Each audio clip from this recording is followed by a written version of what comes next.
Okay, so let's start a soft start. Last week we were talking about Song of Songs, and if you had been in my class, you would know that everybody in my class says that the first 2 minutes of the next class are the things that Marcia forgot in the previous class. So here's a little follow up on Song of Songs. Not only is Song of Songs a love poem, it's 8 love poems. And they don't so much connect to each other by any kind of narrative, but they connect to each other by repeated language, that is, phrases like Kol dodi hinezaba, or dodili va'ani lo, or rayati yafati, or achoti kala. There are all these phrases that repeat over and over again throughout these different 8 poems. And the other thing that I wanted to remember to remark that, like the Book of Esther, in Song of Songs, in Shir HaShirim, God is not present. God is not mentioned explicitly. So that's another reason why the Targum and the Midrashim and the commentaries on both of these 2 books take great pains to tell you why Song of Songs and the Book of Esther has to be, Megillat Esther has to be part of the canon, and why really they're not talking about a girl and a boy having sex. What they're really talking about is Israel and God.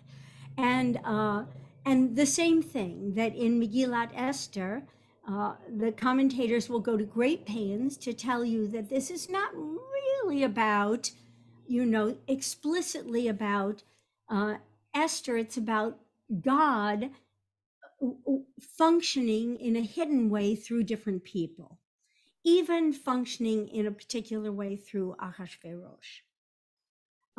So the 2 books have that in common.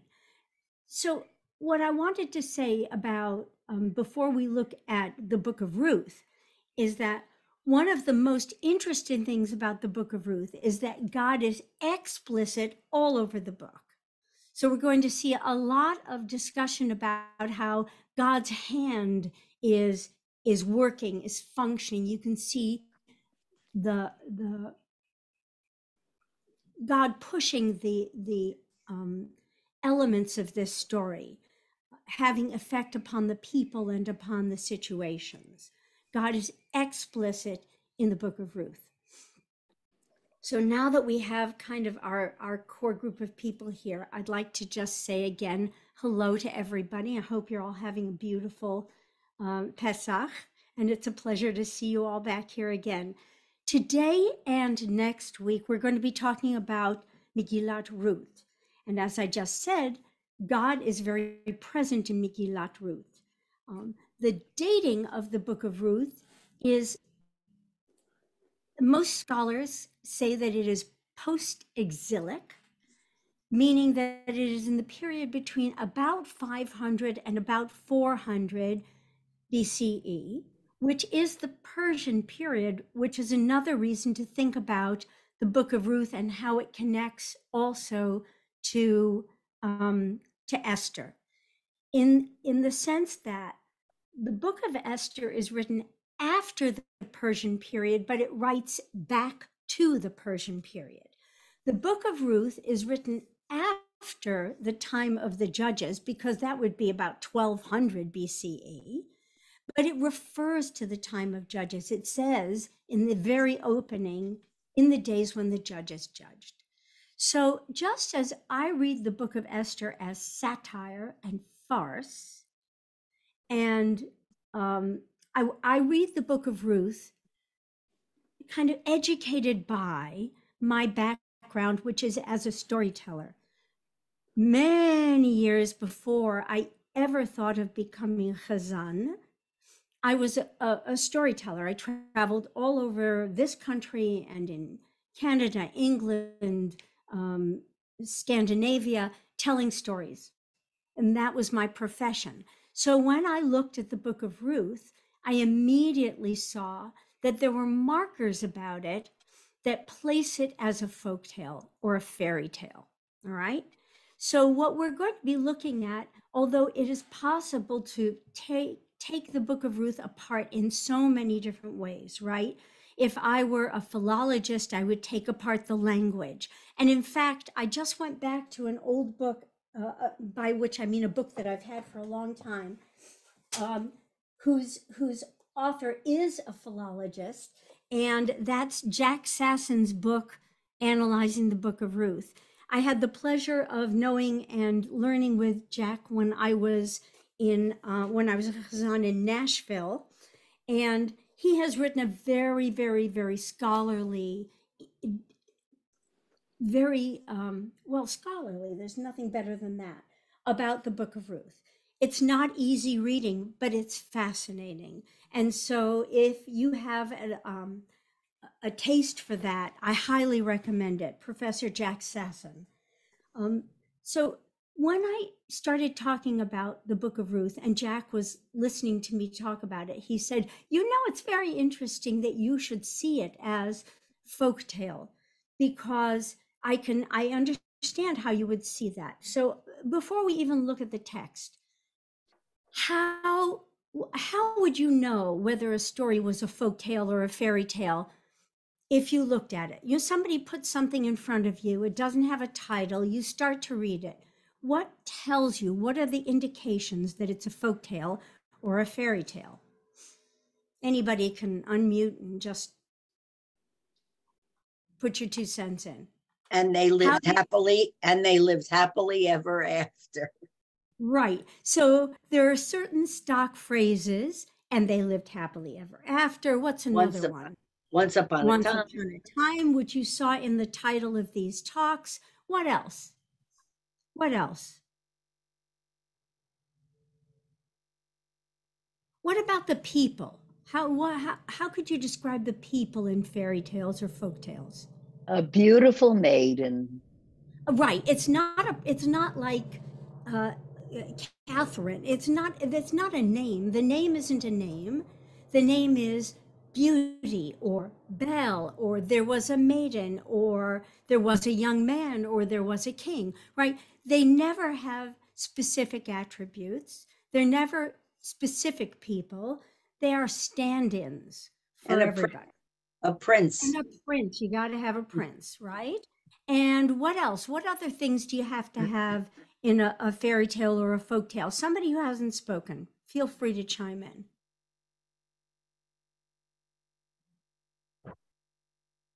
I don't know if someone said this, you have to have a witch and an ogre and some kind of magical being.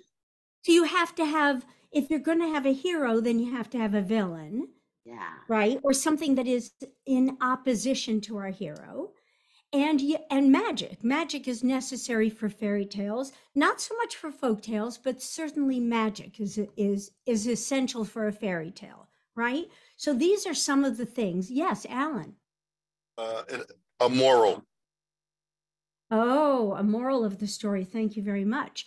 The story should teach you something. Even if all it teaches you is don't go into the woods, into the woods, not safe. Don't go by yourself. Right? So there's something to be learned from these stories. They're meant to teach us something about judgment, maybe about kindness, about taking chances, about fate, all of those things. Anybody have anything else that you want to suggest? Okay, let's take a look for a moment before we get to the text. I want to just look at this document. So what are the stock markers of a fairy tale? It has stock phrases. This one is one of my very favorites. There was and there was not, right? There was, and there was not. A lot of Russian fairy tales begin with that. And that they take place out of time, out of place. Nobody ever gives you a date. Nobody says, last November, there was a king.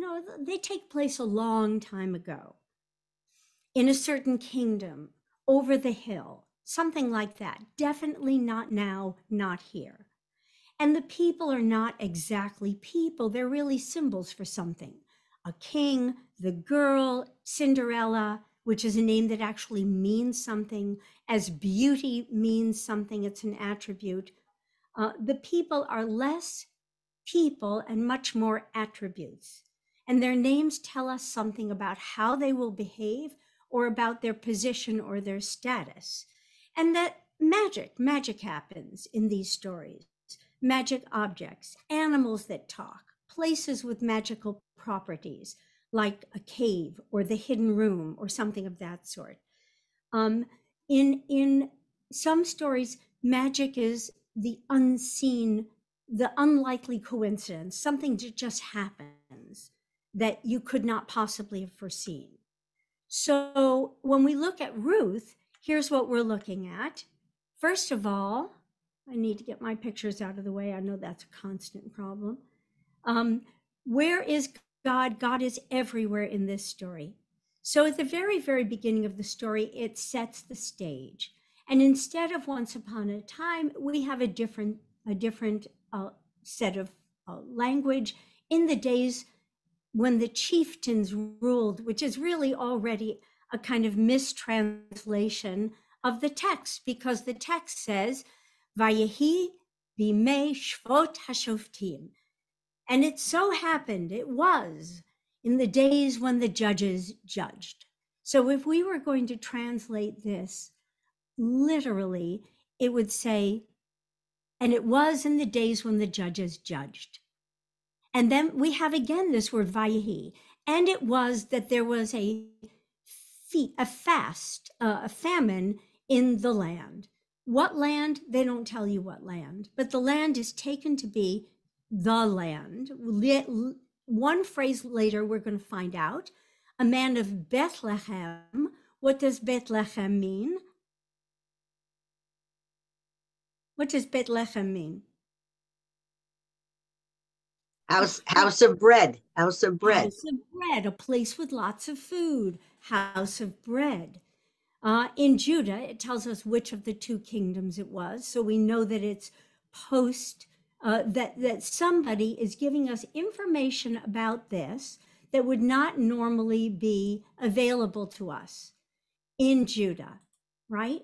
That's the most specific piece of information we get. That there was a man and his wife and their two sons, and they went to reside in the country of Moab, right? So the why is because there was a famine in the land. The where is in the country of Moab. That's where the story takes place, at least at the beginning. And I'm going to skip a little bit here and just show you that the name Elimelech means my God is king.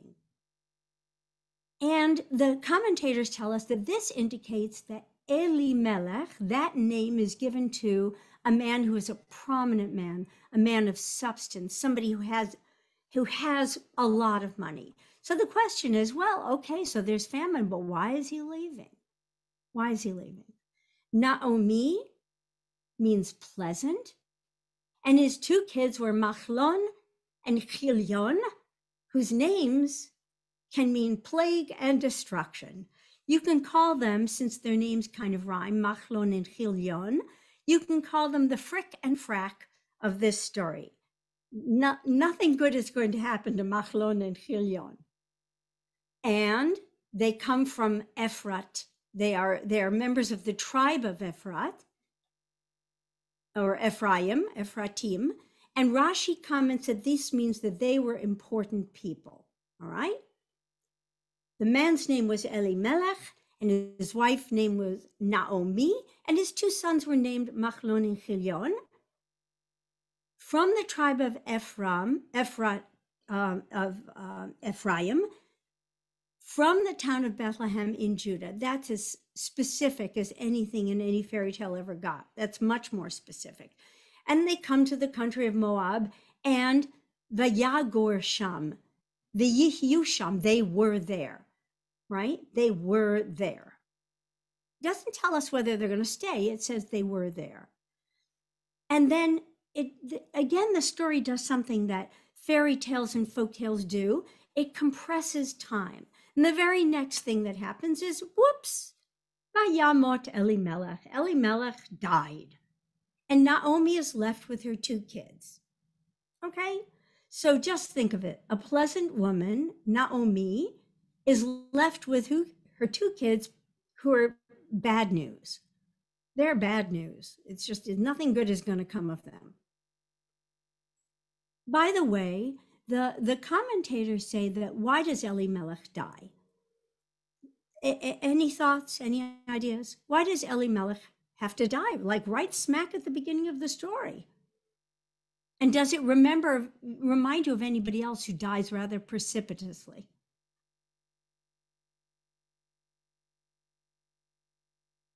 No? I'm going to stop sharing so I can look at y'all. So they say Elimelech died because he left. Because he left Bethlehem, he was an important man. He was a man of substance. He could have stayed and made things better for other people, but he was a man of means, and so he got up and he left.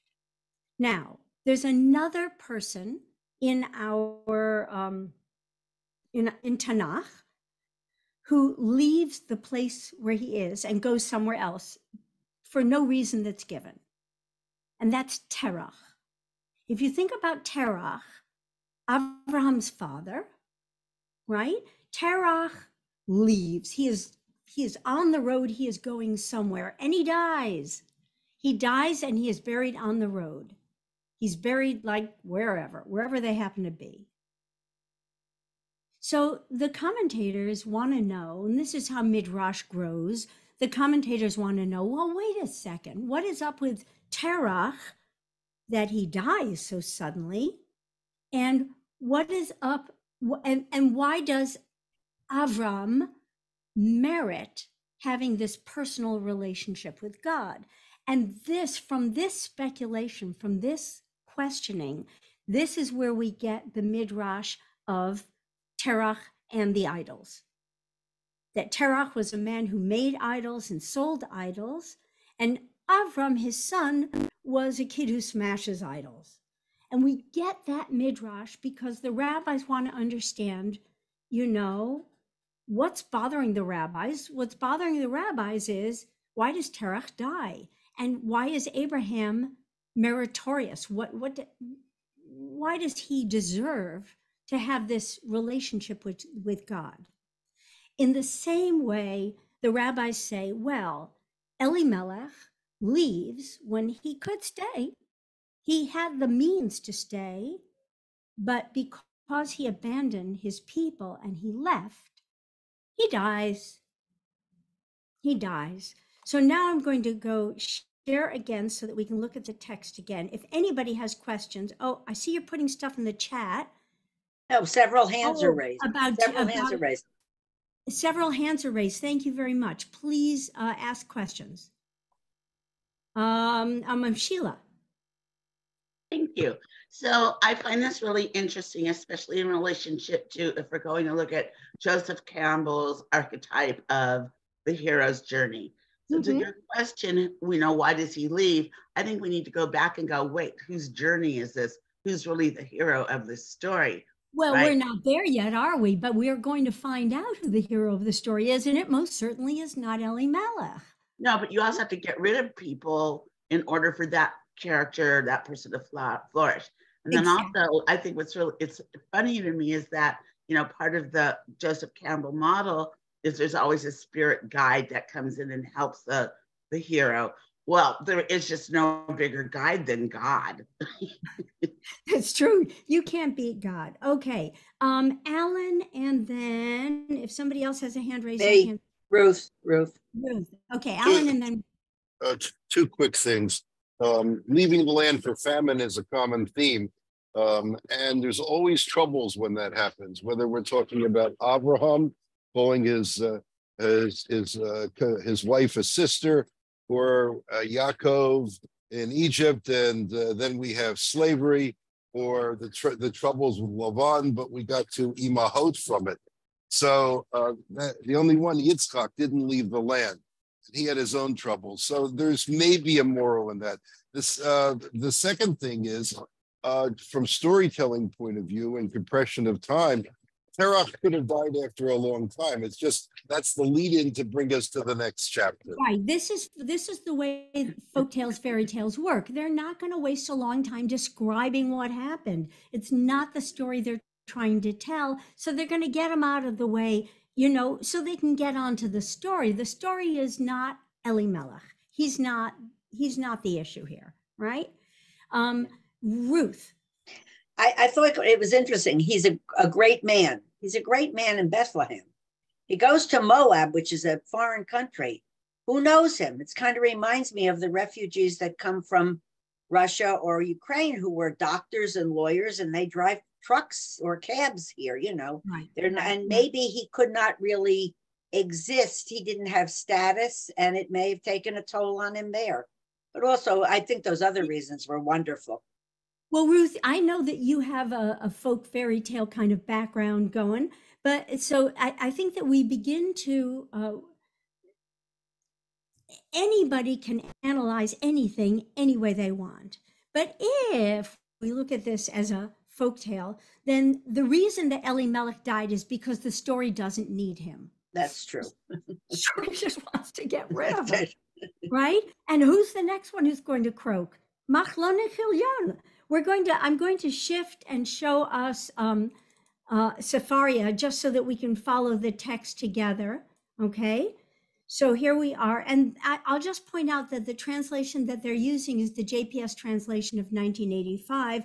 And I could find other translations of this. And in fact, Jack Sasson does his own translation, of course, because Jack is incredibly knowledgeable. He does his own translation, and it doesn't always comport with the JPS translation, but just for the sake of keeping us all more or less on the same page, I thought it would be good if we use the same translation. So they come to Moab, Vayihyu Sham, and they were there. Okay, so now Elimelech dies, and she's left with her two sons.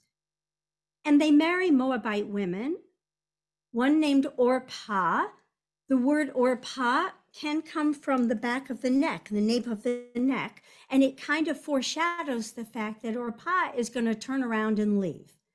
And the other is Ruth, which even though it misses, if you look at the name Ruth, you'll see that it isn't exactly analogous to the word Reut, which means friendship, because then it would have an ayin in the middle. But it can be kind of, it gets referred to as she's the friendly one. She's the one who's going to remain friendly. But here's the thing that just knocks me out.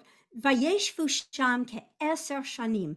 And they lived there, they settled there. And the word to settle is not the same thing as vayagor, which means they were sojourners, they were dwellers. But they settled, they were going to stay. They lived there for about 10 years. And there's nothing to suggest at this point that they would have done anything else than live there, except, whoops, Vayamot gam shnehem machlon v'chilyon, and then these two died. Vatishayer ha'isha, and who is left over? Who is left? The woman was left without her two sons and without her husband. And now the story is exactly where it wants to be because it's gotten rid of all the men. Now we have a story that is focused on women, right? Right now we have three women, Naomi, Orpah, and Ruth, and they are going to form the next chunk of the story, okay? You could draw a little line right under this because there is a place of transition. Because when there are no more men left, then women have to make decisions and choices. And so the decision that she makes, Vatakom, and she got up, Vatakom, she rose, she and her two daughters-in-law, Vatashov misde Moab, to return from the fields of Moab, because ki Sham'avis de Moab, it was heard even in the land of Moab, in the fields of Moab, it had been heard that Pakad Adonai et Amo, that God, the Lord Adonai, had remembered God's people and given them what? Lechem, food, right? They're going back to Bet Lechem, to the house of food. Lechem, bread, is always a stand-in for food in general, which is why when at any meal we say the bracha over lechem, we don't have to say the bracha over all the individual pieces of the meal. If you've blessed the bread, you've blessed the whole meal. All right? So here's the decision. She's found out that she's going to go back. Now, so far, it still looks like she's going back with them. Vatetse min hamakom asher hayita shama. She left the place in which they had been living. Ushte chaloteha imah, and her two daughters-in-law with her. V'telachna baderech, and they set out on the road going back to Eretz Yehudah, to Judah, right? So already in this phrase and in this sentence, you can see that this book has a preponderance of feminine verbs, more than in anywhere else in the Torah, and anywhere else in Tanakh, you see feminine verbs, right? Telachna. And we're going to see it all over the place. So far as verse 7 in our first chapter is concerned, they're going back together. Now something happens to change it, because Naomi says, Naomi, vatomer Naomi, lishtechaloteha, lechna shovna, turn back, go back. And this is the first time that she will use this phrase, all right? It's not the last time, it's the first time. So another way of thinking about Ruth is that Ruth is the absolute quintessential what? What is she the absolute picture of, paradigm of? Anybody? Loyalty? Loyalty, but something else.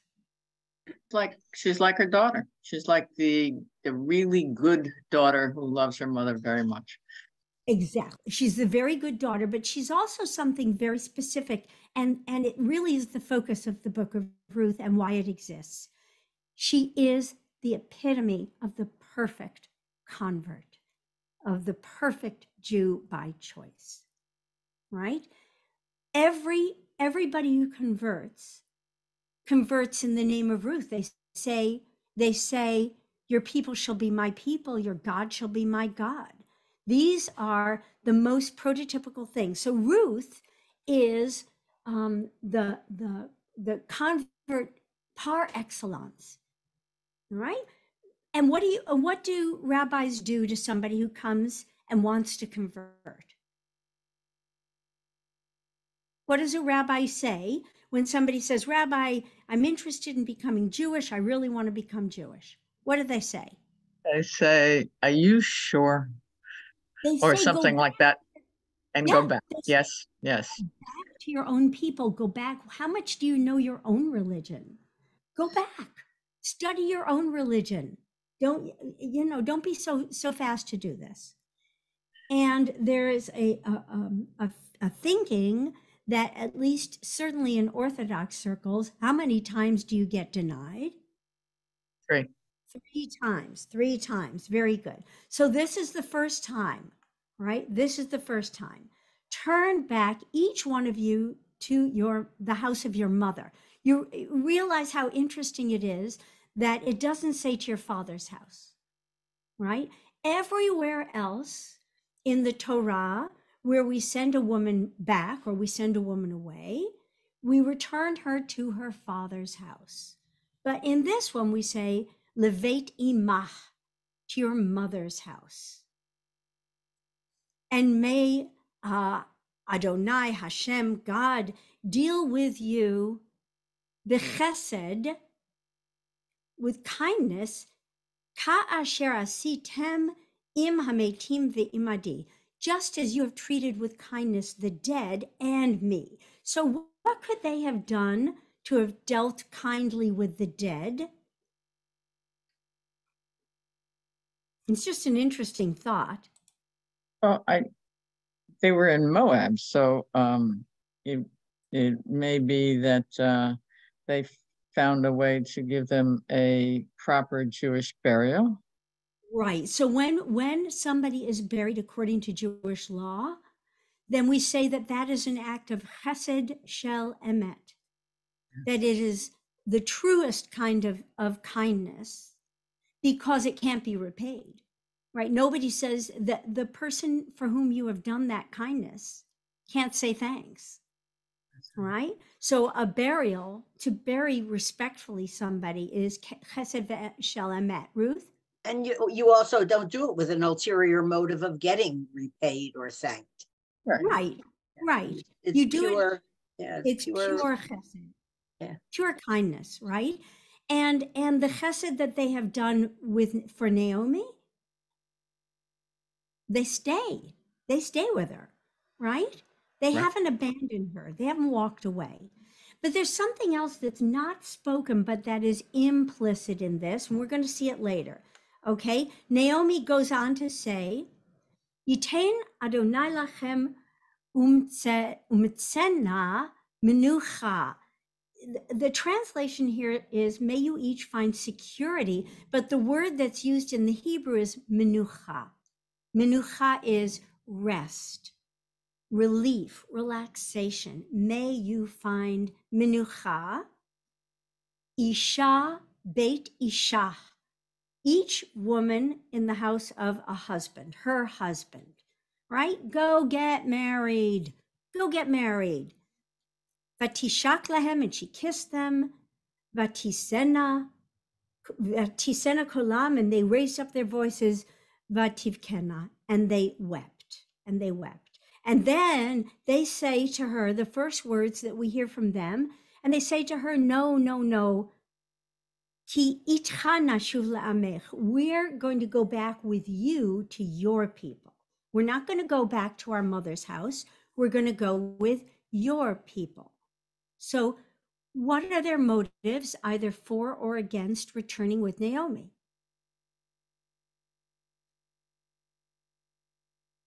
Somebody went off to check something. If I'm not seeing hands because I'm only seeing little teeny tiny images, please feel free to speak out. Maybe they wouldn't be accepted if they went back because they've also married out of their tribe or their countrymen. Yeah. So maybe there's some sort of stigma. If they go back, there's going to be something to pay. Why would they want to go with Naomi? They're going to go to a place where God is going to bless them with food. All right. Well, maybe that's true. But Moab had food. It wasn't food they were lacking. It wasn't food they were lacking. Naomi wants to go home. So another way to think about it is that, first of all, they go with her out of complete kindness, just complete devotion to her. That's one way to think about it. And another way to think about it is they clearly don't have children of their own. They don't have children. So what's the possibility for them?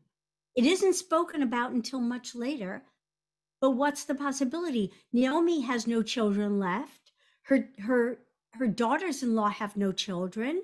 So what's the obvious solution to this situation? To find husbands. Yeah, they're going to find husbands. But not only husbands, specifically husbands that are within the family. They're going to make a Levirate marriage. And that's what we're going to see later, okay? But Naomi replies, and she says here again the same phrase, Shovna benotai, turn back my daughters. Telachna imi, don't, lama telachna imi, why are you going with me? Don't go with me.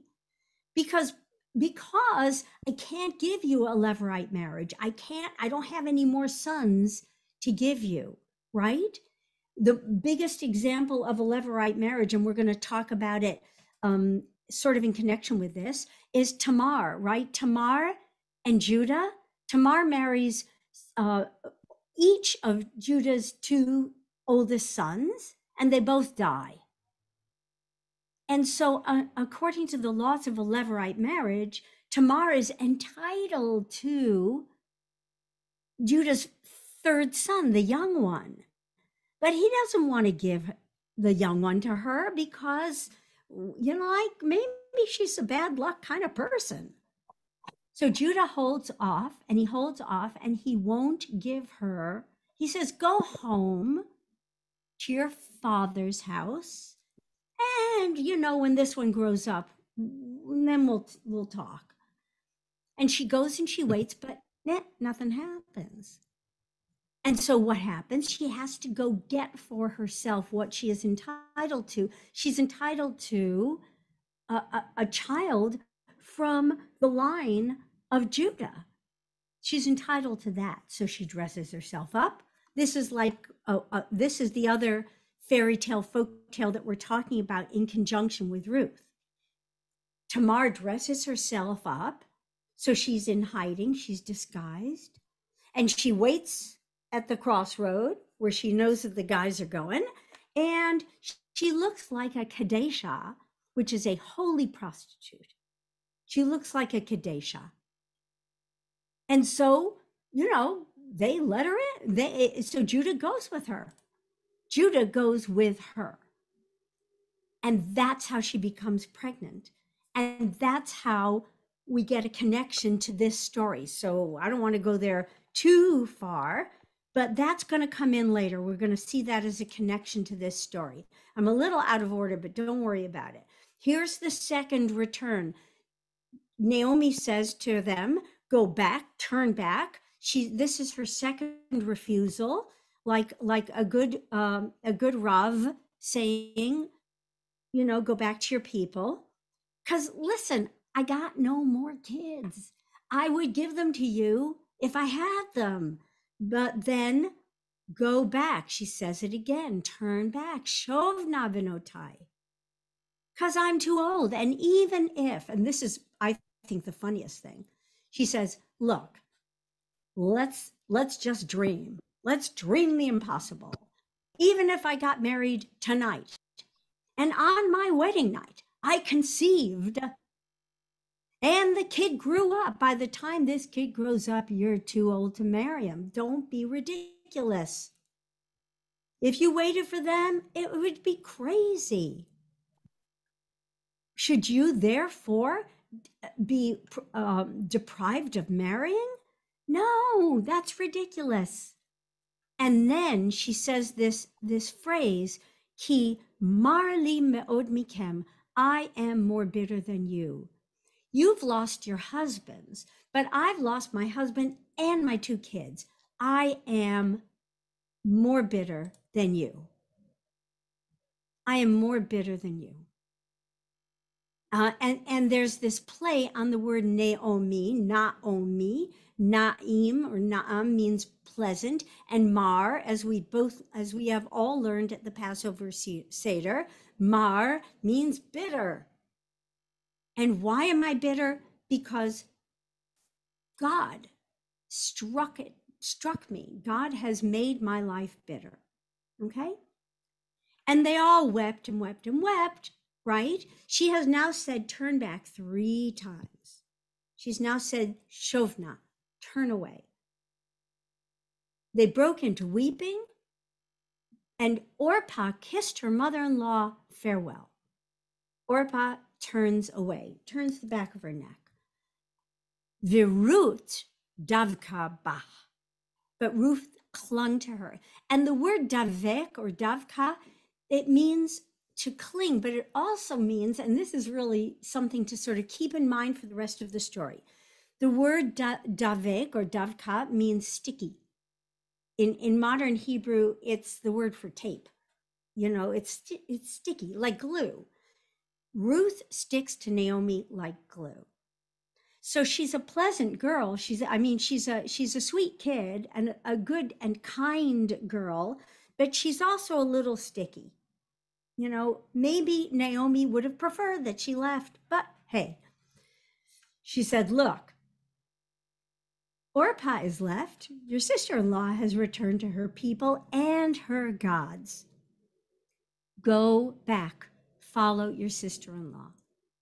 And now we're going to have this very famous phrase. Yes, Alan. Two quick things. One, it's possible that despite what we see in the ending of Ruth, that there was a continued bias against Moabite women, as we were instructed in Deuteronomy. And yeah, so absolutely. And I think that's why the story gets told, by the way. I mean, that's clearly right. Why this verse is here, right? But looking at it at the beginning in terms of the motivation of Naomi.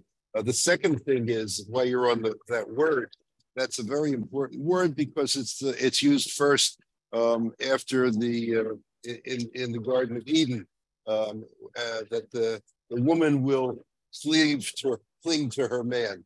Will stick, yes. Yeah, and later on, it's been applied to a relationship with God and the Hasidic Dveikus. Yes, absolutely. Dveikus means cleaving to God. Yes, thank you. Maybe it just means that she's needier. You know what I mean? Yeah, maybe it means she's needier. Maybe she can't go back on her own. Yeah. She can't survive on her own, okay? Yeah, so all of those possibilities, all of those, because when you have a word that has all these different layers of meaning and connotation, I mean, this is what folktales and fairy tales thrive on, and it's what Torah thrives on too, that we take one word and we see it here. You know, in the Talmud, this form of analysis is called the Gezerah Shava. A Gezerah Shava means you look at a phrase here and a phrase there, and you see what the similarities in the positioning of those two phrases tell you about law. But in this case, we're looking at this root of root, this root word, the shoresh, and saying, what does it mean for something to cleave? It has positive and negative connotations, right? Ruth is clingy or Ruth is devoted. Ruth is sticky and needy, or Ruth is kind and steadfast. She has both of those, all of those things in her. And here is the very, very famous phrase, a famous verse.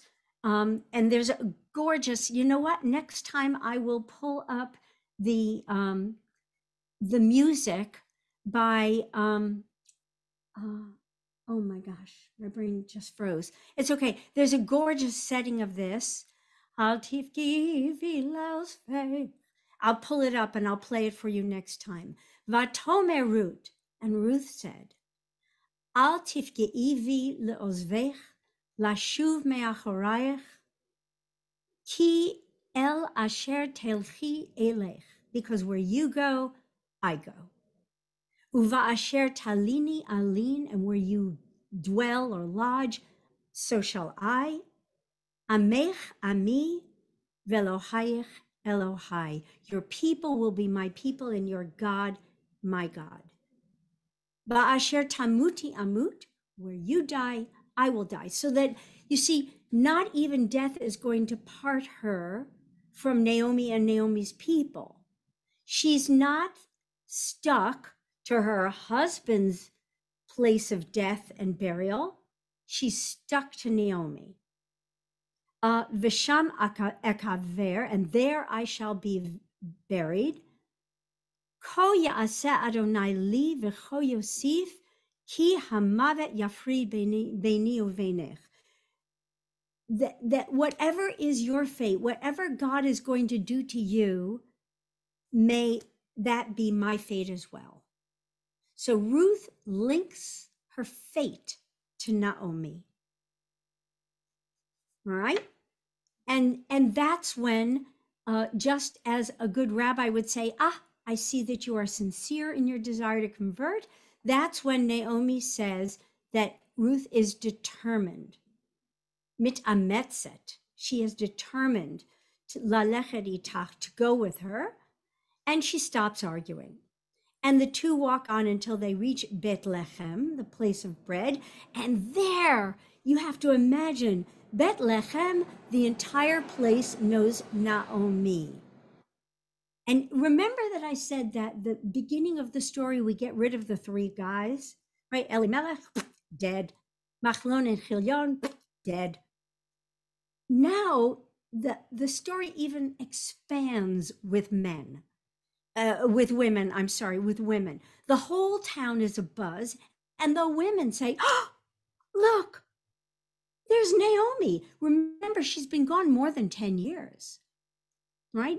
Elimelech goes to Moab. We don't know how long he's there, but his sons marry, and after 10 years, they die, which means that their wives have not conceived within a 10-year period of time, which is actually a legal period of time, because technically, if a man doesn't have offspring within 10 years, after 10 years, he is free to divorce his wife and get another wife because she must be barren, right? The idea that perhaps he's shooting blanks, that never arises. Oh, I'm not supposed to say that, but you know what I mean. There's Oh, I'm sorry. Can I ask a question? Sure, Rhea. Oh, and because you pushed into this area of love between women, and I don't know if there's any other biblical tale that has this strong connection between women. It's as if they have their own universe together, and that men are excluded from it. And I don't know, I mean, we could put a lot of things spin to this, but it's really interesting. I think you're absolutely right. I think that there's something amazing that happens to this story, because all of a sudden it's all about these women, and they surround Naomi and they surround Ruth and they hear the story, right? This is a story about storytelling, really, in a way. It's a story about relating story. OMG, I have 10 minutes. Okay. I wanted to get through 2 whole chapters, so we're going to go a little zippy. Okay. So here we are. Naomi says, no, don't call me pleasant, call me bitter, Mara, because El Shaddai, one of the main names of God. Interesting that she uses this name of God, because this name of God means Shomer Daltot Yisrael, the one who guards the households of Israel. And clearly her house was not guarded in the way that she thought. But then again, she wasn't in the land, so maybe that was an issue. I went away full, right? I had a husband, I had 2 sons, and here I am, I come back to you empty. Don't call me Naomi, because there's something going on. God doesn't want me to have good fortune. But nonetheless, she does have something. She's returned with Ruth. So now here's the summation of this chunk of the story. And Naomi returned from the country of Moab with her daughter-in-law, Ruth, the Moabite. They're going to continue to identify Ruth as the Moabite. And when are they there? At the beginning of the barley harvest. Why is this significant? Because we are at the point of the county of the Omer, and the Omer is all about the barley harvest. Ruth is a story that takes us from Passover to Shavuot in this real way. They arrive at the beginning of the barley harvest. I'm going to go in like no time flat through the next chapter, okay? Because Ruth is only 4 chapters. You could chant them all at Shavuot, and some synagogues do chant the whole book of Ruth because it's not long. So now, here is our little piece of magic coincidence. Now it so happened that Naomi had a kinsman on her husband's side, a man of substance, right? Because he is of this family of substance, of the family of Elimelech, whose name was Boaz. What does the name Boaz mean? Anyone know? Alan. In him is strength. Strength, yeah. Strength comes, Boaz. Strength is within him. All right. So he is vigorous. He is strong. he is wealthy, and presumably, if he's got all this stuff, he can produce children. Because we don't see that he's got any kids yet, but we never hear about it, because that's one of those things that fairy tales and folk tales, they don't give you extra information. But he's also handsome. And well, no, that's you. You're reading that in. Well, that's fairy tale-ish, though. Well, The that's handsome prince. That's right, exactly. So now here she wakes up one day, when they first get to Bethlehem. Ruth, the Moabite, right? We have to keep defining her according to her clan, according to her people. She says to Naomi, she wakes up in the morning, yawns, stretches, maybe they're back in the ancestral home. They've swept out the cobwebs. She went back to her house. And Ruth says, I got to do something.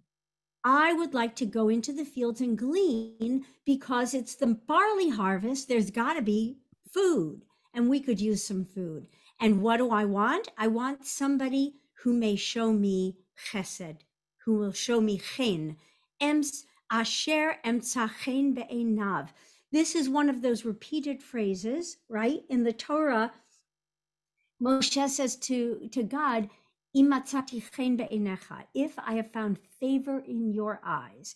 And here is Ruth saying, well, perhaps if I go the alakota, the shibolim, if I go among the sheaves, achar asher emsachem be'einav, after one in whose eyes I find favor. And she says, sure. L'chi biti, she calls her daughter, right? Naomi has always called them her daughters. Once they were her daughters-in-law, they were daughters, right? It reminds me, by the way, of how my brothers-in-law treated my mother, because they used to think about what she needed before she knew she needed it. They were always thoughtful of her. So that's really, Ruth is like that. So she decides that we need some food. She goes off and she gleans, and what do you know? Here's your magic. What do you know? She goes into any old field, and as luck would have it, it was the piece of land belonging to Boaz, who was of the family of Elimelech. The story keeps telling us about the connections, right? And so, Boaz came to check on the harvest, and he greets the reapers. They all say, Shalom Alechem, Alechem Shalom, Vayevarech Adonai, right? And then, he spots somebody he doesn't know, right? He knows everybody. And remember, who are most of those gleaners? Most of those gleaners are women. And he says, who is that one? Whose girl is that one? Who is she attached to? Who does she belong to? And the servant says, oh, she's that Moabite woman who came back with Naomi. She doesn't even have a name yet. She's the Moabite girl.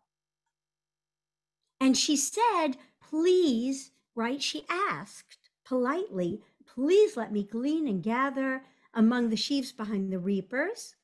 And she's been on her feet all morning long. She doesn't rest in the sukkah. She's been working. She's a good little worker. Okay. So Boaz goes to Ruth, right? The story doesn't give us any extraneous information. Boaz goes to Ruth and says, listen to me. Don't go glean in anybody else's field. Stick around and we'll take care of you. Don't worry about it. And keep your eyes on the field they're reaping and follow them. And I've ordered the men not to hassle you. When you're thirsty, go to the jars we have. Remember that a sukkah is like a rest station in the field. We've got a sukkah. Go over and get yourself some water. Drink what you need to drink. All right? And so what did she do? She falls down on her face, because that's what they do. Vayishtachu artza. She falls down to the ground and she says, so kind are you to me when I am nobody. I am nothing. I am a foreigner. And Boaz says, this is a fairy tale, and I have heard all that you have done for your mother-in-law after the death of your husband, and how you left your father and mother and the land of your birth. Just the same way that Avraham is told, leave your homeland, leave your father's land, leave the place of your birth, and come. And so she has sort of she has repeated a pattern that we know about people who are faithful and who God blesses. And so may the Lord reward your deeds. May you find full recompense. Tachat kanfav, under the wings of God. And she says, thank you very much. You're so nice. Who am I? I am nothing. I am nothing. I am nothing. And at mealtime, Boaz says, come here. Yeah, we got some more food. Take whatever you've got and dip it in vinegar, like salad dressing, right? So he handed her roasted grain, think corn nuts, stuff like that, toasted grain. And she eats, and she had leftover. And when she got up again, Boaz said, drop a little extra. Pull a little extra out of and leave them for her. Make sure that she gets what she needs, and don't scold her. So she does, and she thrashes out her grain, and she has an ephah, which is not a tiny chunk of barley. She's got a chunk of barley. She carries it back with her into town. And when her mother-in-law saw what she had gleaned, and she gave her everything that she had eaten, she took back the food in other words, she didn't finish the food that she went with. And then here's the big reveal. Naomi asks her, where did you glean? Where did you work? Somebody was so generous of you. Oh my gosh. And she says, I gleaned in the field of, what's his name? Boaz. And Naomi says, Baruch hu Hashem, Baruch, blessed is the one of the Lord, who asher lo azav chasdo. Earlier she had said that God had made her bitter and God had put his hand against her, but now she says, well, what do you know? God has not failed in his kindness to the living, meaning you, Ruth, and me, or to the dead, meaning the ones that she's lost. And she explains, he is a redeeming kinsman, which means that he can marry Ruth. He can perform levirate marriage, right? So there's the setup for the rest of the book. And Ruth said, oh, really? He even said, stick around. And Naomi said, that's it. You go, that's where you're supposed to go. Don't go anywhere else. And so she did. And that's the end of chapter 2 of chapter 2 of the book, right? There's our setup for what's going to be the conclusion of this book. But even this is going to take a lot of turns. You would think, well, it's a done deal, but it's not a done deal. We're going to see that there are roadblocks and different possibilities. And oh my goodness, I pulled it in on time. So we have another 10 minutes or so for anybody who has questions. If somebody hasn't spoken and would like to speak, why don't you take first dibs?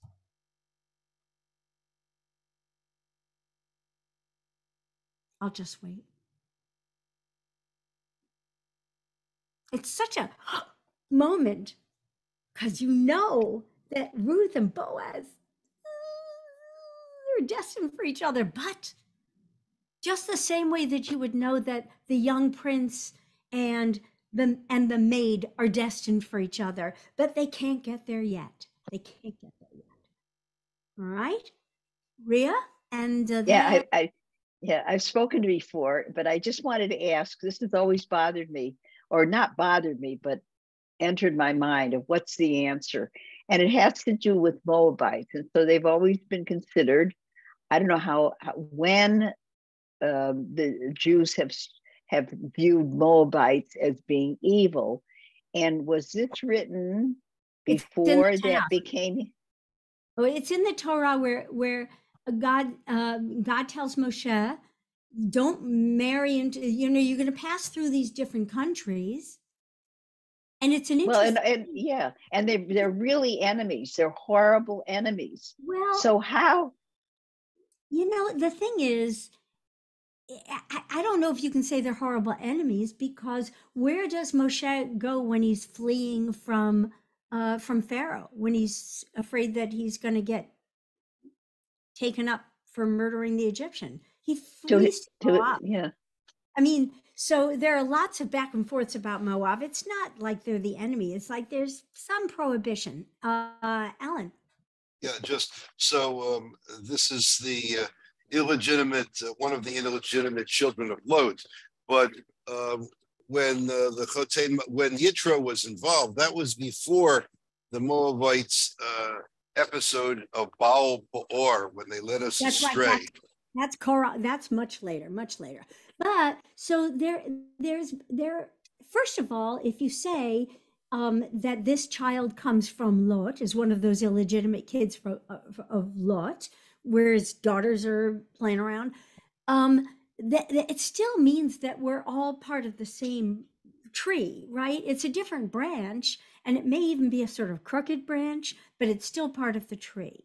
And the reason that we need this story of Ruth is precisely because Moab is considered off limits and no good. We need this story. Why? Because of what happened with Tamar and Judah, and because of what's going to happen. So Ruth is the halfway point between the story of Judah and Tamar and the story of King David. Ruth is the halfway point, right? In the middle between those two things. And we need this story about a Moabite woman who converts and is accepted in and is part of the line, because if not, then it delegitimizes David. So this story serves the whole story. I mean, I was going to save it till the end, but you can't save it till the end with you guys. You're excited about this, and so am I. The whole point of this story is that it serves a purpose in legitimizing David. And just, by the way, just in the same way that the beginning of the book of Esther is in the days of, right? It starts, Vayehi Achashverosh, in the days of Achashverosh. And this one starts in the days when the judges judged. They both have that kind of fabulous quality about them. And just in the same way, they work to connect us with something in the future, right? That, I mean, Esther gets married to a non-Jew, and she's considered a heroine. What's going to happen to the Persians, the Jews who come back from Persia, who have intermarried? What's going to happen to them? And so these stories serve a purpose to allow us to integrate members into the Jewish clan, into our tribes, into our people, whom otherwise would be outsiders. And by the way, they're the same stories that were used in the 1800s to integrate the children who were born after the Chemnitzi massacres, where there were so many rapes, and Jewish women became pregnant with kids who weren't going to look like their Jewish husbands. And what do you do with those children? So all of these are ways of saying that these people have to be integrated into the clan, into the tribe, into the family. Okay, so next week we're going to look at chapters 3 and 4, and we're going to look more into this issue of both Levirate marriage and the legalistic issues that get in the way of Ruth and Boaz, so that they can't live happily ever after until they've solved it. So we're going to look at that next week. Okie dokie? All right. I thank you very much. If anybody wants to stick around and talk for a few minutes, thank you. Happy to stick around for a few minutes and talk. Nice to see my colleague Kent